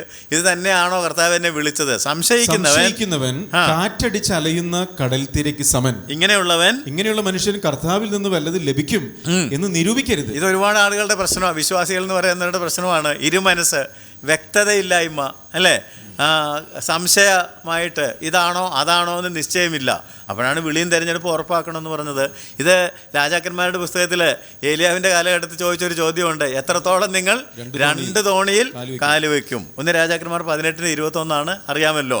അതുപോലെ തന്നെ കർത്താവ് തന്നെ പറഞ്ഞു, നിങ്ങൾക്ക് ദൈവത്തെയും മാമോനെയും ഒരുപോലെ സേവിക്കാനായിട്ട് കഴിയത്തില്ല. അപ്പോൾ ഏതെങ്കിലും ഒന്ന് ചൂസ് ചെയ്തിട്ട് വൺ തിങ്, ഏതാണ് എൻ്റെ ലക്ഷ്യം എന്നുള്ളത് ഉറപ്പാക്കണം. അവിടെ എത്താനായിട്ട് we need mental discipline, time management and will power. മനസ്സിലായോ? നമുക്കവിടെ എത്തണമെന്നുണ്ടെങ്കിൽ നമ്മുടെ മനസ്സിനെ ഒരു ശിക്ഷണത്തിൽ നിർത്തേണ്ടതായിട്ട് വരും. സമയം അതനുസരിച്ച് ഉപയോഗിക്കേണ്ടതായിട്ട് വരും. നമ്മുടെ ഇച്ഛാശക്തി അതനുസരിച്ച് ഉപയോഗിക്കേണ്ടതായിട്ടും വരും. ഞാൻ നിങ്ങൾക്ക് കർത്താവായ യേശുക്രിസ്തുവിനെയും അപ്പോസ്തലനായ പൗലോസിനെയും കാണിച്ചു തരാൻ താല്പര്യപ്പെടുന്നു. ഇതിനോടുള്ള ബന്ധത്തിൽ യേശുക്രിസ്തുവിന് വ്യക്തമായിട്ടുള്ളൊരു ലക്ഷ്യമുണ്ടായിരുന്നോ? തീർച്ചയായിട്ടും ഉണ്ടായിരുന്നു. അത് അദ്ദേഹത്തിൻ്റെ വാക്കുകളിൽ നിന്ന് തന്നെ നമുക്കൊന്ന് കേൾക്കാനായിട്ട് ശ്രമിക്കുകയാണെങ്കിൽ ഈ വാക്യങ്ങളൊന്ന് നോക്കിയാട്ടെ. യോഹന്നാൻ്റെ സുവിശേഷം 18-ാം അധ്യായത്തിൻ്റെ 37-ാം വാക്യം, ജോൺസ് ഗോസ്പൽ 18:37.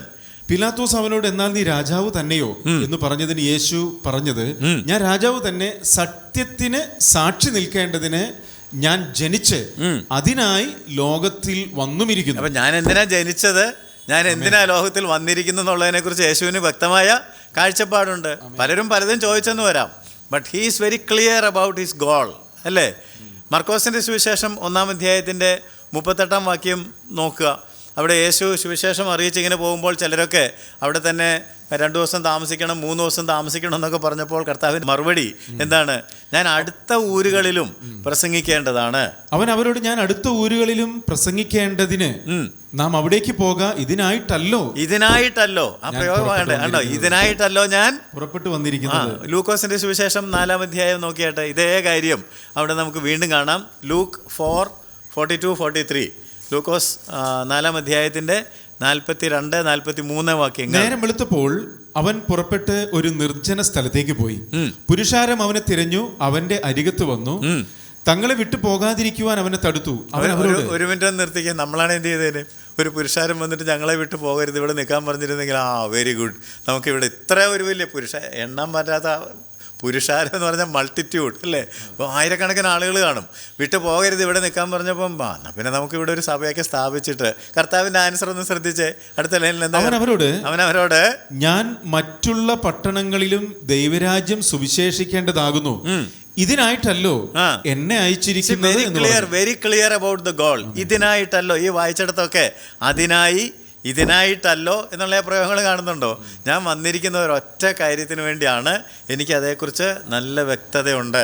കർത്താവിനെ തൻ്റെ ദൗത്യത്തിൽ നിന്ന് പിന്തിരിപ്പിക്കാനായിട്ട് ശ്രമിച്ച സന്ദർഭങ്ങളുണ്ട് കേട്ടോ, ശിഷ്യന്മാരുൾപ്പെടെ. ലൂക്കോസ് 9-ാം അധ്യായത്തിൻ്റെ 51-ാം വാക്യം നോക്കിയാട്ടെ. ലൂക്കോസ് 9:51. അവൻ യെരുശലേമിലേക്ക് യാത്ര ചെയ്യുവാൻ മനസ്സ് ഉറപ്പിച്ചു എന്നവിടെ നാം വായിക്കുന്നുണ്ട്. അവന്റെ ആരോഹണത്തിനുള്ള കാലം തികയാറായപ്പോൾ അവൻ യെരുശലേമിലേക്ക് യാത്രയാവാൻ മനസ്സുറപ്പിച്ചു എന്ന് പറഞ്ഞാൽ അതിന്റെ മുകളിലും താഴെയൊക്കെ നിങ്ങൾ വായിച്ചു നോക്കണം. നിനക്ക് അങ്ങനെ ഭവിക്കരുത്, അല്ലേ, അങ്ങനെ വേണ്ട എന്നൊക്കെ പറഞ്ഞ് പലരും അതിൽ നിന്ന് വ്യതിചലിപ്പിക്കാനായിട്ട് ശ്രമിച്ചപ്പോൾ അവൻ മനസ്സ് ഉറപ്പിച്ചു.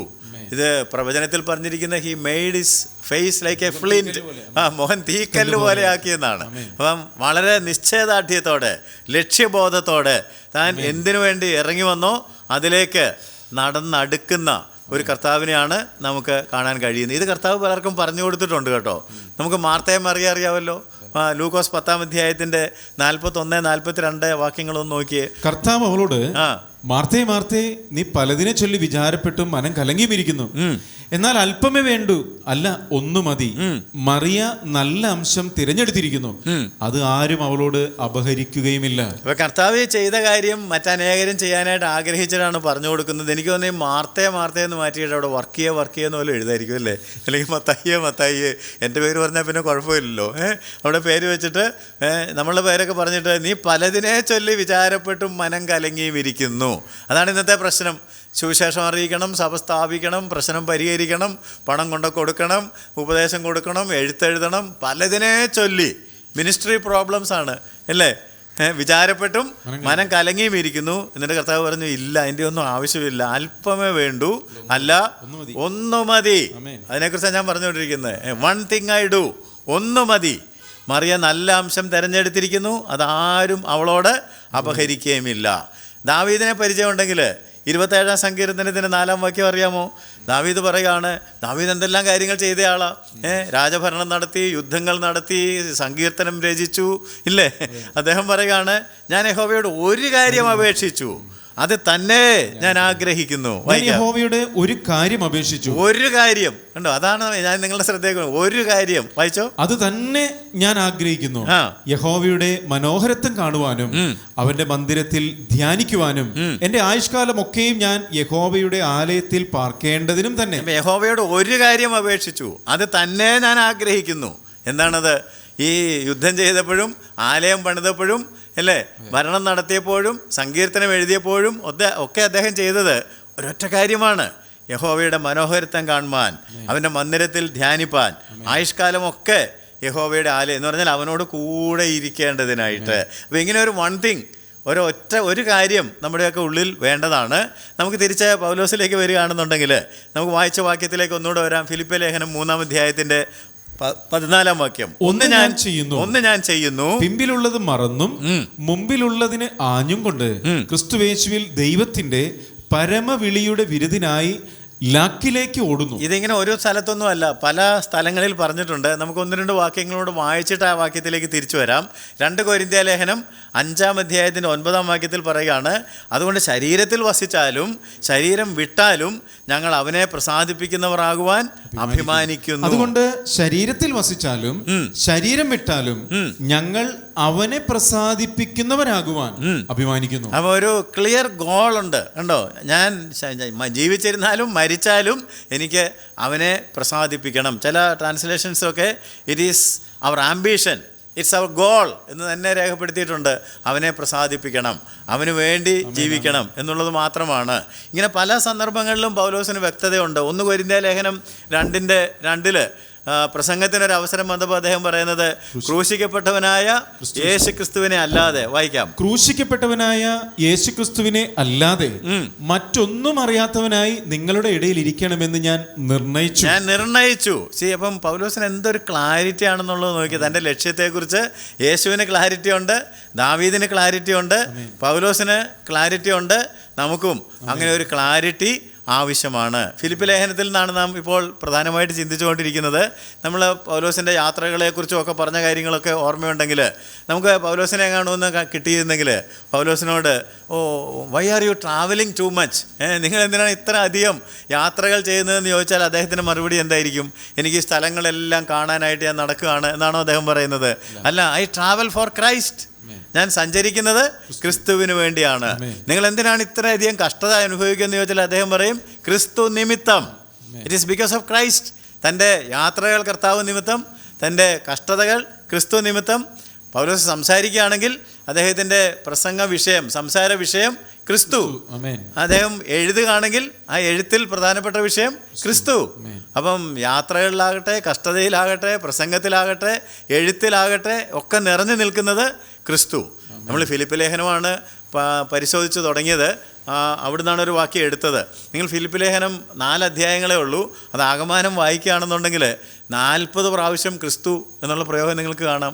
എഫേസ്യ ലേഖനം വായിക്കുകയാണെങ്കിൽ ഇൻ ഹിം, അവനിൽ എന്നുള്ളത് 40-ലധികം പ്രാവശ്യമായി എഴുതിയിരിക്കുന്നത്. അപ്പോൾ ഈ പൗലോസിൻ്റെ ഉള്ളിൽ എന്താ ഇരുന്നതെന്നുള്ളത് മനസ്സിലാവുന്നുണ്ടോ? വൺ തിങ് എന്താണ്? ക്രൈസ്റ്റ്. എനിക്ക് ജീവിക്കുന്നത് ക്രിസ്തു, ആ ഒരൊറ്റ കാര്യമാണ് അദ്ദേഹത്തിൻ്റെ മനസ്സിൽ ഇരുന്നത്. ഫിലിപ്പി ലേഖനത്തിൽ 4 അധ്യായങ്ങളുണ്ട്. അതിൻ്റെ വിഷയം നമ്മൾ പണ്ട് പഠിച്ചിട്ടുണ്ട്.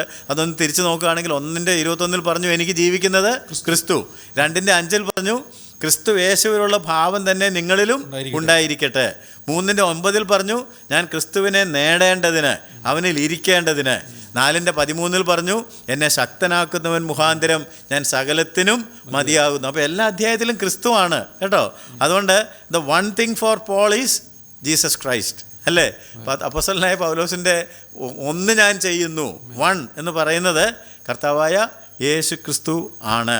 അതുകൊണ്ട് നമുക്ക് ഈ ഫിലിപ്പി ലേഖനം വഴി നിങ്ങൾ മൊത്തത്തിലൊന്ന് സഞ്ചരിക്കുകയാണെന്നുണ്ടെങ്കിൽ ഈ പൗലോസിൻ്റെ ആത്മദാഹം കാണാനായിട്ട് സാധിക്കും. ഇപ്പം മുഴുവൻ സമയം നമുക്കതിൽ കൂടി സഞ്ചരിക്കാനില്ലല്ലോ. അല്ലെങ്കിൽ അദ്ദേഹത്തിൻ്റെ ഹൃദയവാഞ്ച, the soul quest of Paul എന്ന് വേണമെങ്കിൽ പറയാം, or the ambition of the heart of Paul.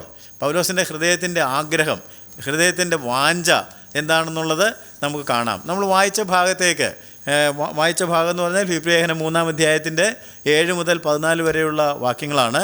ആ ഭാഗത്തേക്ക് വന്നാൽ തൻ്റെ ഹൃദയവാഞ്ച നമുക്ക് കാണാൻ കഴിയും. ഒരു 7 കാര്യങ്ങൾ ഞാൻ നിങ്ങളുടെ ശ്രദ്ധയിൽ കൊണ്ടുവരട്ടെ. 1 ഞാൻ ചെയ്യുന്നു എന്ന് പറഞ്ഞതിനോടുള്ള ബന്ധത്തിൽ അറ്റ്ലീസ്റ്റ് 7 തിങ്സ്, 7 എന്ന് പറയുന്നത് ഒരു പൂർണ്ണതയുടെ നമ്പറും കൂടെ ആണല്ലോ. അപ്പോൾ അതവിടെ 7 തിങ്സ് പറഞ്ഞിട്ടുണ്ട്. അത് നമുക്കൊന്ന് നോക്കാം. 1, 8-ാം വാക്യം, ഞാൻ ക്രിസ്തുവിനെ നേടേണ്ടതിന്.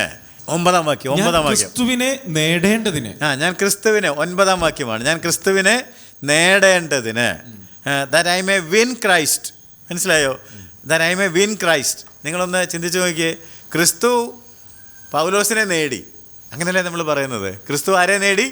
പൗലോസിനെ നേടി. ഇപ്പോൾ പൗലോസ് പറയാണ് എനിക്ക് ക്രിസ്തുവിനെ നേടണം എന്ന് പറഞ്ഞാൽ അതിൻ്റെ അർത്ഥം എന്താ?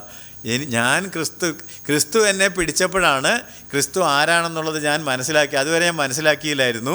അതുകൊണ്ട് ഇപ്പോൾ എല്ലാ ദിവസവും എൻ്റെ ഹൃദയത്തിൻ്റെ വാഞ്ച എന്താണെന്ന് ചോദിച്ചാൽ I want more of Christ. എനിക്ക് ക്രിസ്തുവിനെ കൂടുതൽ വേണം, എനിക്ക് അവനെ കൂടുതൽ പ്രാപിക്കണം എന്നുള്ളതാണ് എൻ്റെ ഹൃദയത്തിൻ്റെ ആഗ്രഹം. ഞാൻ ക്രിസ്തുവിനെ നേടേണ്ടതിന്. അതേ വാക്യത്തിൽ നമ്മൾ പിന്നെയും വായിക്കുകയാണ് അവനിൽ ഇരിക്കേണ്ടതിന്.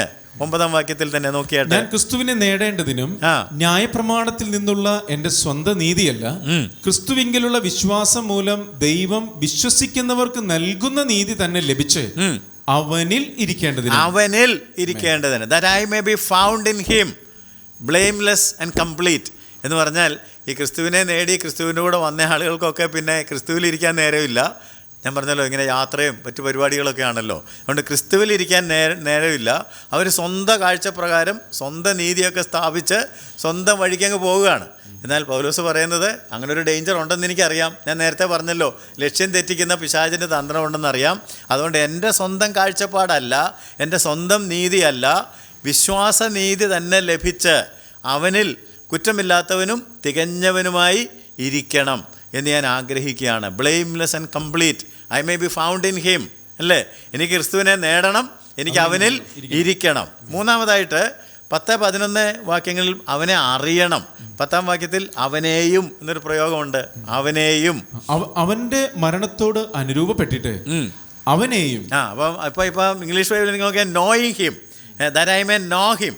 അവനെയും താഴോട്ട് വരുമ്പം അറിയേണ്ടതിന് എന്നുണ്ട്. പല കാര്യങ്ങളുണ്ട്. അതിൽ 1-ാമത് അവനെ അറിയേണ്ടത്. മനസ്സിലായോ? അപ്പോൾ അവനെ നേടണം, അവനിൽ ഇരിക്കണം, അവനെ അറിയണം. That I may know him. അനുദിനം അവനെ കൂടുതൽ അനുഭവിച്ചറിയണം. There are degrees of knowing him. അവനെ അറിയുന്നതിന് പുതിയ തലങ്ങളുണ്ടെന്ന്. ഇന്നലത്തേക്കാൾ ഞാൻ നേരത്തെ പറഞ്ഞല്ലോ, ഡെയിലി എന്ന് പറഞ്ഞില്ലേ, ഇന്നലെ അറിഞ്ഞതിനേക്കാൾ അനുഭവിച്ചതിനേക്കാൾ പുതിയൊരളവിൽ ഇന്ന് അവനെ അറിയാൻ. അപ്പോൾ കഴിഞ്ഞ വർഷം നമ്മൾ പുതുവത്സര സന്ദേശമാണ് കേൾക്കുന്നത്. കഴിഞ്ഞ വർഷം 23-ൽ അനുഭവിച്ചതിനേക്കാൾ ഒരു പടി മുന്നോട്ട് കടന്ന് ക്രിസ്തുവിനെ അനുഭവിക്കണം. അല്ലാതെ ഒരേ ഭൗതിക നന്മകളല്ല അനുഭവിക്കേണ്ടത്. ഈ വർഷം നമുക്ക് അവനെ നേടണം, അവനിൽ ഇരിക്കണം, അവനെ കുറച്ചുകൂടെ അടുത്ത് അറിയണം. അനുദിനം വർഷങ്ങൾ കഴിയുന്ന, അതുകൊണ്ട് ആണ്ടുകൾ കഴിയും മുമ്പ് എന്ന് പറഞ്ഞത്. ഓരോ ദിവസവും അവനെ കൂടുതൽ അറിയണം, അതിൻ്റെ പുതിയ തലങ്ങളിലേക്ക് പ്രവേശിക്കണം. 4-ാമതായിട്ട് 10-11 വാക്യങ്ങളിൽ അവൻ്റെ കഷ്ടാനുഭവങ്ങളുടെ കൂട്ടായ്മ അനുഭവിച്ചറിയണം. അവനെ അറിയണം, അവനിൽ ഇരിക്കണമെന്നൊക്കെ പറഞ്ഞാൽ അതിനെന്തുണ്ട്? കഷ്ടാനുഭവങ്ങളുണ്ട്. ക്രിസ്തുവിൽ കഷ്ടാനുഭവങ്ങളുണ്ട്. 10-11 വാക്യങ്ങൾ മുഴുവൻ കൂടെ നമുക്ക് വായിക്കാം. അവൻ്റെ മരണത്തോട് അനുരൂപപ്പെട്ടിട്ട് അവനെയും അവന്റെ പുനരുത്ഥാനത്തിന്റെ ശക്തിയെയും അവന്റെ കഷ്ടാനുഭവങ്ങളുടെ കൂട്ടായ്മയെയും അനുഭവിച്ചറിയണം. അവന്റെ കഷ്ടാനുഭവങ്ങളുടെ കൂട്ടായ്മ അനുഭവിച്ചറിയണം. That I may know the fellowship of his suffering. മനസ്സിലായോ? അവൻ്റെ കഷ്ടതകളുടെ ഒരു കൂട്ടായ്മ. ഇന്നും പലർക്കും ആഗ്രഹമില്ലാത്തൊരു കാര്യമാണ്, കഷ്ടത വേണ്ടെന്നാണ് പറയുന്നത്. അതിൻ്റെ അർത്ഥം എന്താ? A life consecrated to him. അവന് പൂർണ്ണമായിട്ട് സമർപ്പിതമായിട്ടുള്ളൊരു ജീവിതം. Conformed to his death. അവന് പൂർണ്ണമായിട്ട് സമർപ്പിച്ചതെന്ന് പറയുമ്പോൾ അത് മരണത്തിലേക്കാണ് നമ്മൾ കൊണ്ടുപോകുന്നത്. അതുകൊണ്ടാണ് പൗലോസ് പറയുന്നത്, ഞാൻ ദിവസേന മരിക്കുന്നു, ഞാൻ അവൻ്റെ മരണത്തെ ചുമന്നുകൊണ്ടാണ് നടക്കുന്നത്. നിങ്ങളിൽ ജീവൻ, ഞങ്ങളിൽ മരണം. അപ്പോൾ ക്രിസ്തു മരിച്ചിട്ട് നമുക്ക് ജീവൻ തന്നതുപോലെ നാം നമ്മുടെ സ്വയത്തിന് ദിവസേന മരിക്കേണ്ടതാണ്. അതാണ് അവൻ്റെ കഷ്ടാനുഭവങ്ങളുടെ കൂട്ടായ്മ അനുഭവിച്ചറിയാൻ. ഇതൊക്കെ നമുക്ക് വിശദീകരിച്ച് ഈ വർഷം പഠിക്കാനുള്ളതാണ്. അതുകൊണ്ട് സ്റ്റെപ്പ് ബൈ സ്റ്റെപ്പായിട്ട് ഓർക്കുക. ക്രിസ്തുവിനെ നേടണം, അവനിൽ ഇരിക്കണം, അവനെ അറിയണം, അവൻ്റെ കഷ്ടാനുഭവങ്ങളുടെ കൂട്ടായ്മ അനുഭവിച്ചറിയണം. ആ വാക്യങ്ങൾ ഒരു പ്രാവശ്യം കൂടെ വായിക്കുകയാണെങ്കിൽ, അവൻ്റെ പുനരുത്ഥാനത്തിൻ്റെ ശക്തി അനുഭവിച്ചറിയണം.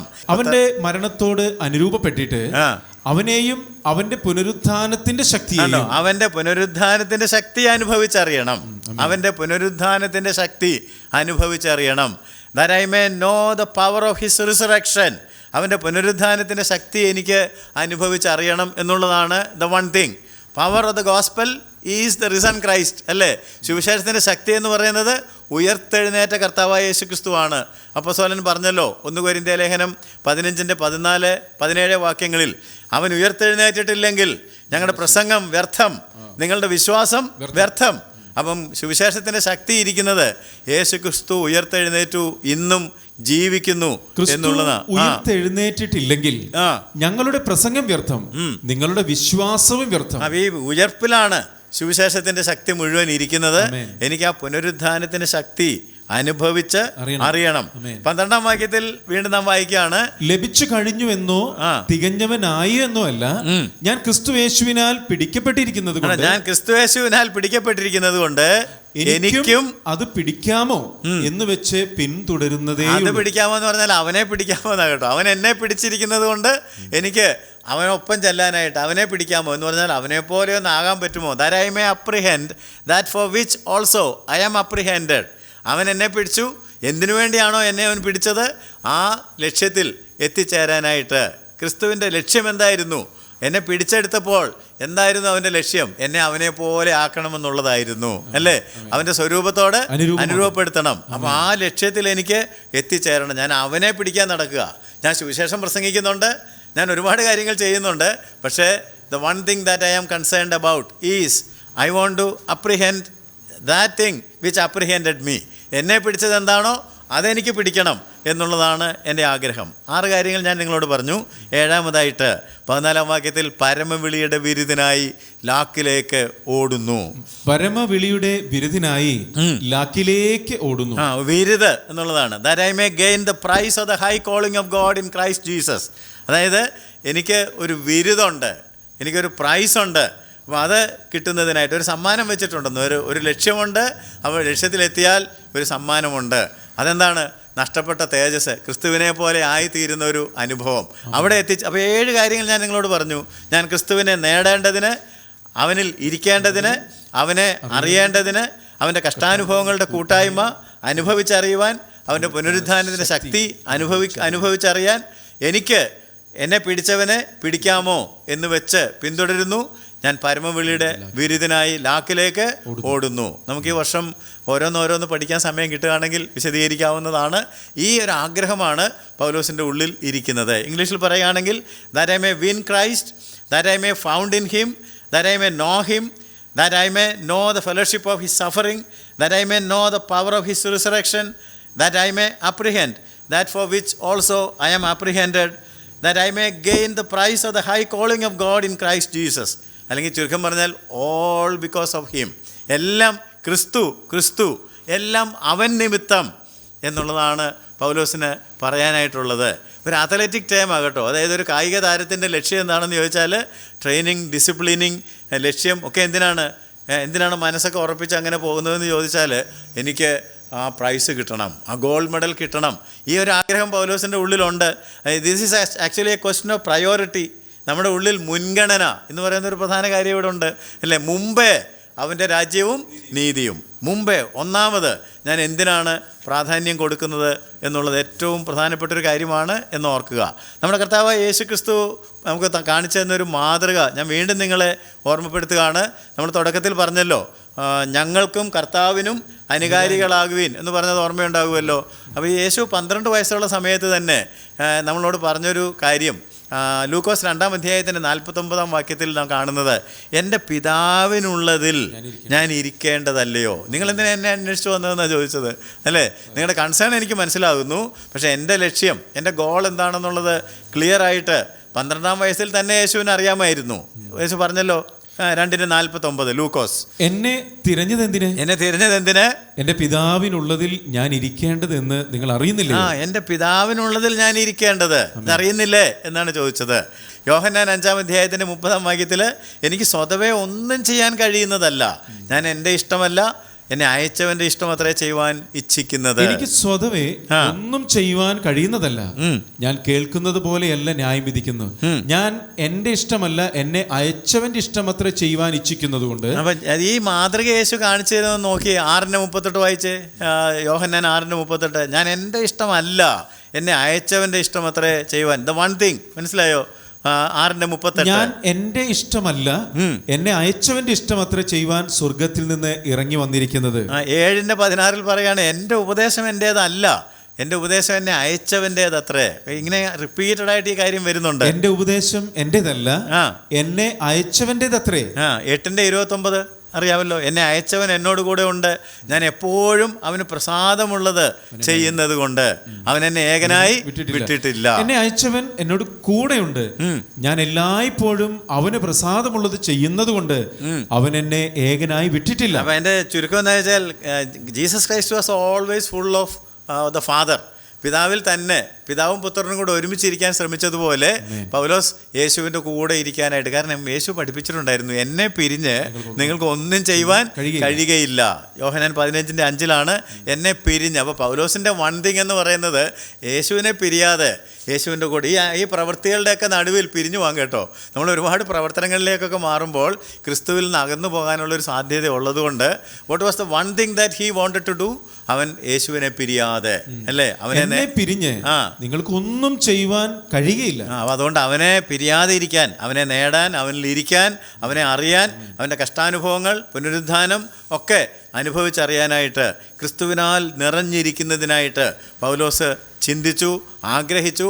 അതിനുവേണ്ടിയാണ് ബാക്കി കാര്യങ്ങളൊക്കെ ചെയ്തത്. ഞാൻ നേരത്തെ പറഞ്ഞതുപോലെ അനേകം കാര്യങ്ങൾ ചെയ്യുന്നതിനിടയ്ക്ക് വാസ്തവത്തിൽ പൗലോസ് ഒരു കാര്യം മാത്രമേ ചെയ്തുള്ളൂ. അതുകൊണ്ടാണ് പറഞ്ഞത്, ഒന്ന് ഞാൻ ചെയ്യുന്നു. ഈ എമേഴ്സൺ എന്ന് പറയുന്ന ചിന്തകൻ പറഞ്ഞിട്ടുണ്ട്, the world makes way for the man who knows where he is going.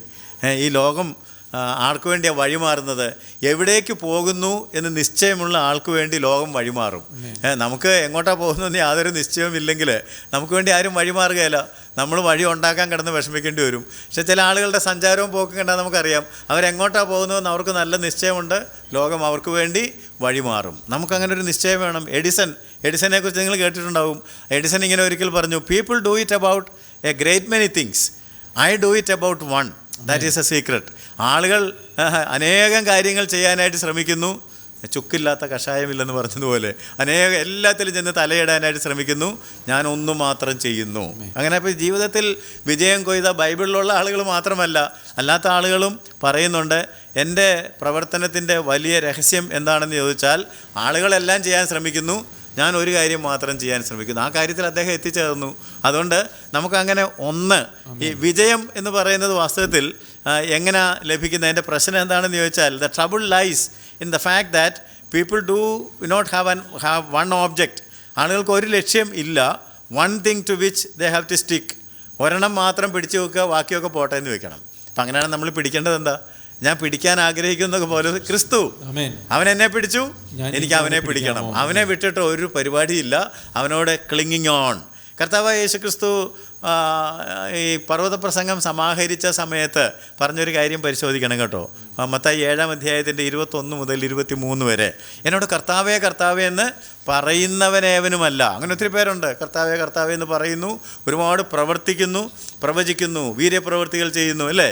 അപ്പോൾ ആ വാക്യങ്ങളൊന്ന് വായിച്ച 21. എന്നോട് കർത്താവേ കർത്താവേ എന്ന് പറയുന്നവൻ ഏവനുമല്ല, സ്വർഗസ്ഥനായ എന്റെ പിതാവിന്റെ ഇഷ്ടം ചെയ്യുന്നവൻ അത്രേ സ്വർഗരാജ്യത്തിൽ കടക്കുന്നത്. കർത്താവേ കർത്താവേ, നിന്റെ നാമത്തിൽ ഞങ്ങൾ പ്രവചിക്കുകയും നിന്റെ നാമത്തിൽ ഭൂതങ്ങളെ പുറത്താക്കുകയും നിന്റെ നാമത്തിൽ വളരെ വീര്യപ്രവർത്തികൾ പ്രവർത്തിക്കുകയും ചെയ്തില്ലയോ എന്ന് പലരും അന്നാളിൽ എന്നോട് പറയും. അന്ന് ഞാൻ അവരോട്, ഞാൻ ഒരു നാളും നിങ്ങളെ അറിഞ്ഞിട്ടില്ല, അധർമ്മം പ്രവർത്തിക്കുന്നവരെ എന്നെ വിട്ട് പോകുവിനെന്ന് തീർത്തു പറയും. ഈ വാക്യങ്ങൾ വളരെ പരിചിതമാണ്. ഞാൻ നിങ്ങളോട് സംസാരിച്ചുകൊണ്ടിരിക്കുന്ന വിഷയത്തിൻ്റെ അടിസ്ഥാനത്തിൽ 21, 23 വാക്യങ്ങൾ നോക്കിയാൽ കർത്താവേന്ന് വിളിക്കുകയും പ്രാർത്ഥന കൂടുകയും ഒന്നും ചെയ്തിട്ട് കാര്യമില്ല. പിതാവിൻ്റെ ഇഷ്ടം അറിയണം, അല്ലേ? പിതാവിൻ്റെ ഇഷ്ടം അറിയണം.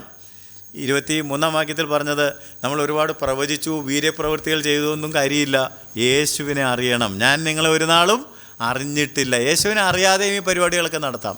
മനസ്സിലായോ? കർത്താവ് അങ്ങനെയല്ലേ പറഞ്ഞത്? പ്രവൃത്തികളൊന്നും നിഷേധിച്ചില്ല, ഒരുപാട് ആക്ടിവിറ്റീസ് ഉണ്ടൊന്നും നിഷേധിച്ചില്ല, എന്നാൽ ഞാൻ നിങ്ങളെ ഒരു നാളും അറിഞ്ഞിട്ടില്ല. അതുകൊണ്ട് ഇവിടെ നമ്മൾ പഠിക്കേണ്ട കാര്യം, it's not doing but being എന്ന് പറയും. നമ്മൾ പ്രവർത്തിച്ചു കൂട്ടുന്നതിലല്ല, നാം രൂപപ്പെടേണ്ടതുപോലെ ആകേണ്ടതുപോലെ ആകണം. അതിനൊരു ലക്ഷ്യം നമുക്ക് വേണം. ആ ലക്ഷ്യം എന്താണ്? ക്രിസ്തു.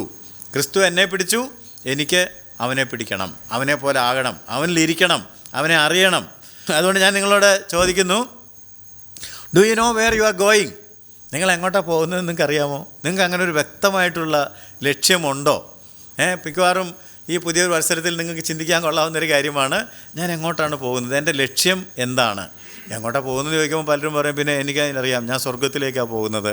ഞാനിതിന് മുമ്പ് ഒരു ക്ലാസ്സിൽ പറഞ്ഞിട്ടുള്ളതുപോലെ, even heaven is not a destination, it is only a motivation. സ്വർഗമെന്ന് പറയുന്നത് പോലും നമുക്കൊരു പ്രചോദനം മാത്രമാണ്, നാം എത്തിച്ചേരാൻ പോകുന്ന സ്ഥലമല്ല. 1 തെസ്സലോനിക്ക ലേഖനം 4-ാം അധ്യായത്തിൻ്റെ 17-ാം വാക്യത്തിൽ ഇങ്ങനെ നാം എപ്പോഴും സ്വർഗത്തിലിരിക്കുമെന്നല്ല പറഞ്ഞത്, ആണ് ഇങ്ങനെ നാം എപ്പോഴും കർത്താവിനോട് കൂടെ ഇരിക്കുമെന്നാണ് പറഞ്ഞത്. 1 തെസ്സലോനിക്ക ലേഖനം 4-ാം അധ്യായത്തിൻ്റെ 17-ാം വാക്യം. ഇങ്ങനെ പിന്നെ ജീവനോട് ശേഷിക്കുന്നവരെ നാം അവരോട് ഒരുമിച്ച് ആകാശത്തിൽ കർത്താവിനെതിരേൽപ്പാൻ മേഘങ്ങളിൽ എടുക്കപ്പെടും. ഇങ്ങനെ നാം എപ്പോഴും കർത്താവിനോട് കൂടെ ഇരിക്കും. കർത്താവ് ഇരിക്കുന്നിടമാ സ്വർഗം. അതുകൊണ്ട് ഞാൻ സ്വർഗത്തിൽ പോകുന്നു എന്ന് പറഞ്ഞാൽ കർത്താവിൻ്റെ കൂടെ ഇപ്പോൾ ഇരിക്കാൻ പഠിക്കണം. അതുകൊണ്ടാണ് പൗലോസ് പറഞ്ഞത്, എനിക്ക് അവനെ നേടണം, അവനെ അറിയണം, അവനിലിരിക്കണം, അവൻ്റെ കഷ്ടാനുഭവങ്ങൾ, അവൻ്റെ പുനരുദ്ധാന ശക്തി എല്ലാം എനിക്ക് അറിയണം. അതുകൊണ്ട് എന്നെ കേൾക്കുന്ന പലരും വിചാരിക്കുന്നത്, ഈ വർഷം എനിക്ക് ഒത്തിരി കാര്യങ്ങൾ ചെയ്യാനോ, ഇയർ പ്ലാനറൊക്കെ ഉണ്ടാക്കി കാണും ചിലപ്പോൾ, അല്ലേ? ഈ വർഷം ചെയ്യാനുള്ള പരിപാടികളൊക്കെ ഉണ്ടാക്കി കാണും. എന്നാൽ അതിനിടയ്ക്ക് ഞാൻ നിങ്ങളോട് ചോദിക്കുന്നത്, there are several things that you are doing and you are going to do, but do you have one thing? ഒന്ന് ഞാൻ ചെയ്യുന്നു, ക്രിസ്തു നിമിത്തം, ക്രിസ്തുവാണ് എൻ്റെ ഏക ലക്ഷ്യം എന്ന് പൗലോസ് പറഞ്ഞതുപോലെ. അതുകൊണ്ട് ഈ വർഷത്തെ സന്ദേശം എന്താണ്? ഒന്ന് ഞാൻ ചെയ്യുന്നു. This one thing I do. അങ്ങനെ ഒന്ന് എന്ന് പറയുന്നത് എനിക്കുണ്ടോ? എനിക്ക് ജീവിക്കുന്നത് ക്രിസ്തു, എൻ്റെ ജീവിതം കൊണ്ട് ക്രിസ്തു മഹിമപ്പെടുകയുള്ളൂ. എനിക്ക് അവൻ്റെ കൂടെ ഇരിക്കുന്നതാണ് ഏറ്റവും പ്രധാനപ്പെട്ട കാര്യം. അതുകൊണ്ട് അവനെ പിടിക്കണം, അവനെ പിടിക്കണം. അത് ഈ വർഷം മാത്രമല്ല കേട്ടോ, ഈ ഒരു വർഷം മാത്രമേ ഈ ഒരു ശ്രമം നടത്തണമെന്നല്ല ഞാൻ നിങ്ങളോട് പറയുന്നത്. നമ്മുടെ ജീവിതം മുഴുവൻ ഈ തരത്തിൽ ആകട്ടെ. ഞാൻ ക്രിസ്തുവിനെ നേടേണ്ടതിന്, അവനിൽ ഇരിക്കേണ്ടതിന്, അവനെ അറിയേണ്ടതിന്, അവൻ്റെ കഷ്ടാനുഭവങ്ങളുടെയും പുനരുദ്ധാനത്തിൻ്റെയും ശക്തി അനുഭവിച്ചറിയേണ്ടതിന്, അവൻ എന്നെ പിടിച്ചതുകൊണ്ട് എനിക്ക് അത് പിടിക്കാമോ എന്ന് വെച്ച് ആ പരമവിളുടെ വിരുദിനായി ലാക്കിലേക്ക് ഓടുന്നു. This is the one thing. ഈ ഒരൊറ്റ കാര്യത്തിനായിട്ടാണ് ഞാൻ ജീവിക്കുന്നത്. ഒന്ന് ഞാൻ ചെയ്യുന്നു. നാം ഓരോരുത്തരും എന്താണ് ചെയ്യുന്നതെന്നുള്ളത് പരിശോധിക്കുകയും നമ്മുടെ ലക്ഷ്യങ്ങൾ പുനർനിർണ്ണയിക്കണമെങ്കിൽ യേശുക്രിസ്തുവാണ് എൻ്റെ ലക്ഷ്യം. വിശ്വാസത്തിൻ്റെ നായകനും പൂർത്തി വരുന്നവനുമായ യേശുവിനെ നോക്കിക്കൊണ്ട് നമ്മുടെ ഓട്ടം സ്ഥിരതയോടെ ഓടുവാനായിട്ട്, അവനെ ധ്യാനിച്ചുകൊണ്ട് നമ്മുടെ ഓട്ടം സ്ഥിരതയോടെ ഓടുവാനായിട്ട് ഈ വർഷം എല്ലാവർക്കും ധാരാളമായിട്ടുള്ള കൃപ ദൈവം നൽകട്ടെ എന്ന് ഞാൻ പ്രാർത്ഥിക്കുന്നു. ഈ സന്ദേശം കേട്ട എല്ലാവരെയും ദൈവം ധാരാളമായിട്ട് അനുഗ്രഹിക്കട്ടെ. ഒരിക്കൽ കൂടി ആത്മീയ സന്തോഷവും ഐശ്വര്യവും ആത്മീയ അഭിവൃദ്ധിയും നിറഞ്ഞ പുതുവത്സരം 2024 ഞാൻ നിങ്ങൾക്ക് ആശംസിക്കുന്നു. ഈ വചനങ്ങളാൽ ദൈവം നമ്മെ അനുഗ്രഹിക്കട്ടെ. ദൈവത്തിന് സ്തോത്രം. എന്നെ കേട്ട എല്ലാവർക്കും നന്ദി അർപ്പിക്കുന്നു.